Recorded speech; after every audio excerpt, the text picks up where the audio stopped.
Hello guys, नमस्ते। कैसे हैं आप लोग? तो गाइस आज का हमारा टॉपिक है मोटर। तो गाइस मोटर हमारा इलेक्ट्रिकल का बहुत ही इंपॉर्टेंट टॉपिक है और इसके बारे में हमें पता होना भी बहुत इंपॉर्टेंट है। तो गाइस मोटर जो होती है हमारी इलेक्ट्रिकल के इंटरव्यू में बहुत बार पूछा जाता है कि कौन सी मोटर कहाँ यूज़ होती है, और हमें पता भी होना चाहिए कि कौन सी मोटर हम कहाँ यूज़ कर रहे हैं और इसका क्या काम होता है और इसकी वर्किंग प्रिंसिपल और टाइप्स। तो गाइस आज की वीडियो में मैं आपको सब क्लियर कर दूंगा, इसकी डिटेल के बारे में, टाइप्स वगैरह, कंस्ट्रक्शन, वर्किंग सब मैं आपको बता दूंगा इस वीडियो में। तो गाइज़ ये है हमारी मोटर की definition. A motor is a electrical machine. तो गाइज़ जो मोटर होती है हमारी इलेक्ट्रिकल मशीन होती है, जो हमारी इलेक्ट्रिकल एनर्जी है उसे ये कन्वर्ट कर दी है मैकेनिकल एनर्जी। तो गाइज़ जो हम मोटर है उसमें हम इलेक्ट्रिकल एनर्जी देते हैं, मतलब सप्लाई देते हैं, तो उसका जो फिर वो घूमने लग जाती है तो हमें उससे मैकेनिकल एनर्जी मिलती है। फिर वो मैकेनिकल एनर्जी को हम यूटिलाइज़ कर सकते हैं जिस प्रकार से हमें यूज़ करना है। इंडस्ट्री में हो गया, साफ्ट घुमा सकते हैं और भी बहुत टाइप से यूज़ कर सकते हैं। तो फ्रेंड्स अब बात कर लेते हैं मोटर के प्रिंसिपल के बारे में। तो गाइस जो मोटर होती है हमारी, जो सिंपल मोटर होती है, मैं एसी और डीसी मोटर की बात नहीं कर रहा हूँ अभी। जो हमारी जो सिंपल मोटर होती है उसका जो बेसिक प्रिंसिपल होता है तो वो होता है हमारा इलेक्ट्रोमैकेनिकल एनर्जी कन्वर्जन। तो गाइस इसका मतलब है कि हमारा जो इलेक्ट्रिकल एनर्जी है उसे मैकेनिकल में कन्वर्ट करना, ये होता है हमारा मोटर का प्रिंसिपल। तो गाइज अगर आपको कोई इंटरव्यू में पूछता है कि हमारी जो मोटर है उसका प्रिंसिपल क्या है, अगर उसने ये नहीं पूछा कि एसी या डीसी मोटर के बारे में, तो आपको ये बताना है कि इलेक्ट्रोमैकेनिकल एनर्जी कन्वर्जन होता है हमारे मोटर का प्रिंसिपल। तो गाइज़ अब बात कर लेते हैं हम मोटर के टाइप्स की। तो गाइज़ जो मोटर होती है हमारी टू टाइप्स की होती है। पहला है हमारा एसी मोटर और दूसरी है हमारी डीसी मोटर। तो गाइज़ जो एसी मोटर होती है ये हमारी एसी सप्लाई से ऑपरेट होती है। AC motor is driven by alternating current. तो गाइज़ ये अल्टरनेटिंग करंट होता है हमारा, जिसकी डायरेक्शन हमेशा चेंज होती रहती है। और जो डीसी मोटर होती है is driven by direct current. तो ये मतलब हमारी डीसी सप्लाई से ऑपरेट करती है और इसका वेवफॉर्म डायरेक्ट करंट की ऐसी होती है, कुछ कांस्टेंट हमेशा, इसकी डायरेक्शन चेंज नहीं होती है। तो भाई जनरली जो हम इंडस्ट्री में मोटर यूज़ लेते हैं वो जनरली एसी मोटर होती है।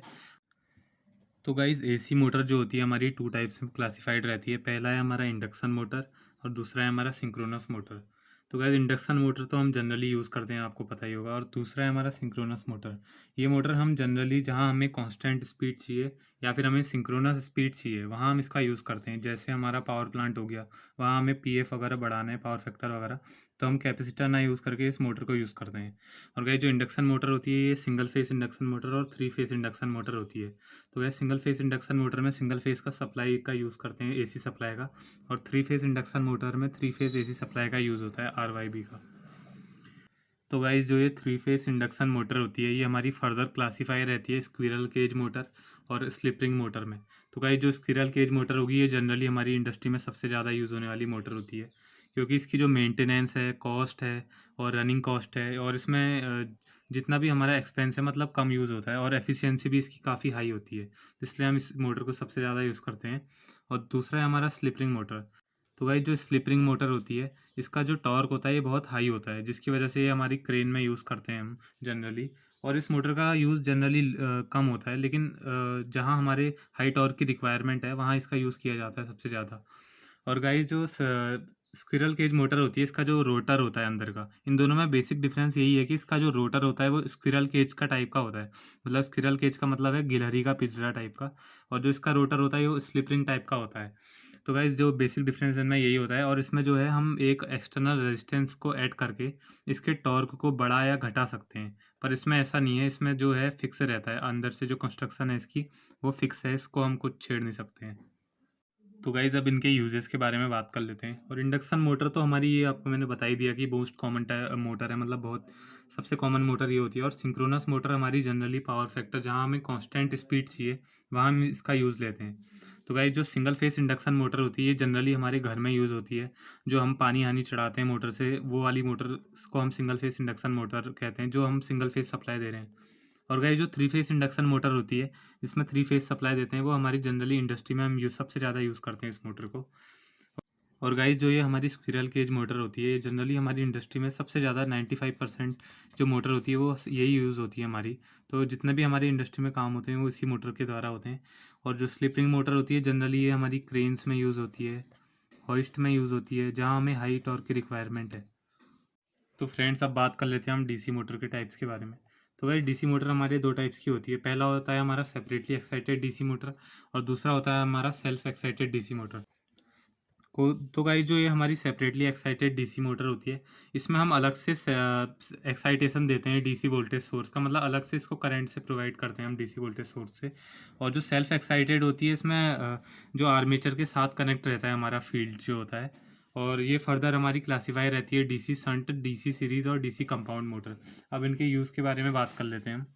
तो भाई जो हमारी डीसी सेंटर मोटर होती है ये जनरली वहाँ यूज़ होती है जहाँ हमें कांस्टेंट स्पीड की रिक्वायरमेंट होती है। तो जैसे हमारा हो गया लेथ मशीन हो गया, हमारी लेथ मशीन हो गई, और हमारा सेंट्रीफ्यूगल पंप हो गया, सेंट्रीफ्यूगल पंप। और गाइस जो हमारा हो गया मशीन टूल्स में यूज़ होती है ये, और फैन और ब्लोअर्स में भी यूज़ होती है ये, फैन एंड ब्लोअर्स।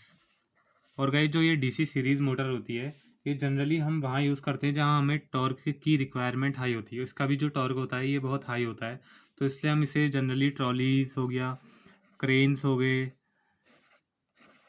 क्रेन्स हो गया, हॉइस्ट हो गए। और गाइस जो हमारे इलेक्ट्रिक लोकोमोटिव होते हैं, ट्रेन होती हैं जो हमारे लोकोमोटिव होते हैं इलेक्ट्रिक, उसमें भी हम इस डीसी सीरीज़ मोटर का यूज़ करते हैं। लेकिन आजकल हमारे 3 फेस एसी मोटर यूज़ हो रही है जनरली, क्योंकि जो हमारी उसकी प्रॉपर्टीज़ हैं बहुत अच्छी होती हैं। और जो डीसी कंपाउंड मोटर होता है ये हमारी यूज़ होती है जहाँ पे हमें इंटरमीडिएट लोड की रिक्वायरमेंट होती है। जैसे हमारा पंचिंग मशीन में यूज़ होती है हमारी ये पंचिंग मशीन में, और जैसे हमारा हो गया एलिवेटर्स में भी यूज़ होती है। तो गाइस जो मोटर होती है इसमें हमारे 2 मेन पार्ट होते हैं। पहला होता है हमारा स्टेटर और दूसरा होता है हमारा रोटर। तो गाइस स्टेटर वो कहलाते हैं हमारे जिसमें हमारा स्टेशनरी पार्ट होते हैं। हम स्टेटर कोई हमारा अलग से कोई पार्ट नहीं होता, ये हमारे वो पार्ट होते हैं मोटर के जो हमारे मतलब मतलब स्टेशनरी रहते हैं। और रोटर वो होते हैं जो हमारे रोटेटिंग पार्ट होते हैं। रोटर में आता है हमारा जैसे आर्मेचर हो गया, और स्टेटर में आते हैं हमारे फील्ड मैग्नेट्स हो गए, और हमारा योक हो गया जो हमारा रोटेट नहीं करता है। और गाइस जो रोटर होता है इसमें आते हैं हमारे जैसे आर्मेचर हो गया, आर्मेचर वाइंडिंग हो गई, और हमारा कम्यूटेटर हो गया। ये सब रोटर के अंदर आते हैं जो हमारे रोटेट करते हैं। तो गाइस जो मोटर होता है इसका जो वर्किंग प्रिंसिपल होता है वो होता है हमारा Faraday law of electromagnetic induction. तो गाइस फैराडे लॉ क्या कहता है हमारा, whenever a current carrying conductor placed in a magnetic field it experiences a force. इसका मतलब ये होगा जैसे हमारा कोई कंडक्टर है, ये हमारा मोटर कंडक्टर है, जैसे ये हमारी मोटर है, इसमें ये कंडक्टर है, तो इसमें मैग्नेटिक फील्ड लगता है जो हमारे पोल्स होते हैं मैग्नेट, उससे हमारा मैग्नेटिक फील्ड क्रिएट होता है। तो उसमें जो मैग्नेटिक फील्ड लगता है इसमें, तो उससे जो ये कंडक्टर होता है ये हमारा घूमने लग जाता है, इसमें फोर्स लगता है और ये घूमने लग जाता है। उसके कारण हमारी मैकेनिकल एनर्जी प्रोड्यूस होती है। तो इसी प्रिंसिपल पे बेस्ड होती है हमारा मोटर का प्रिंसिपल। और दोनों एसी और डीसी मोटर के लिए सेम प्रिंसिपल होता है, क्योंकि एसी मोटर में तो Faraday law of electromagnetic induction लगता है। और जो डीसी मोटर होती है हमारी हमारी जो डीसी मोटर होती है उसमें हम एक डिवाइस का यूज़ कर सकते हैं जिसका नाम होता है कम्यूटेटर। तो गाइज़ ये कम्यूटेटर का काम होता है जो हमारी डीसी है उसे एसी में कन्वर्ट करके देता है, और जो एसी है फिर वो Faraday law of electromagnetic induction से हम उसे ऑपरेट करते हैं। तो गाइज़ जो डीसी होता है उसमें फैराडे लॉ नहीं लग सकता, तो हम पहले डीसी मोटर हो गया उसमें डीसी को एसी में कन्वर्ट करते हैं, फिर उससे हमारा वर्किंग इसकी वो होती है। तो गाइज़ होप करता हूँ आपको आज की ये वीडियो पसंद आई होगी और कुछ नया सीखने को मिला होगा। तो गाइज़ अगर आपको ये वीडियो पसंद आई तो प्लीज़ लाइक कीजिए, सब्सक्राइब कीजिए और कमेंट कीजिए आपको कौन सी नई वीडियो चाहिए। Thank you.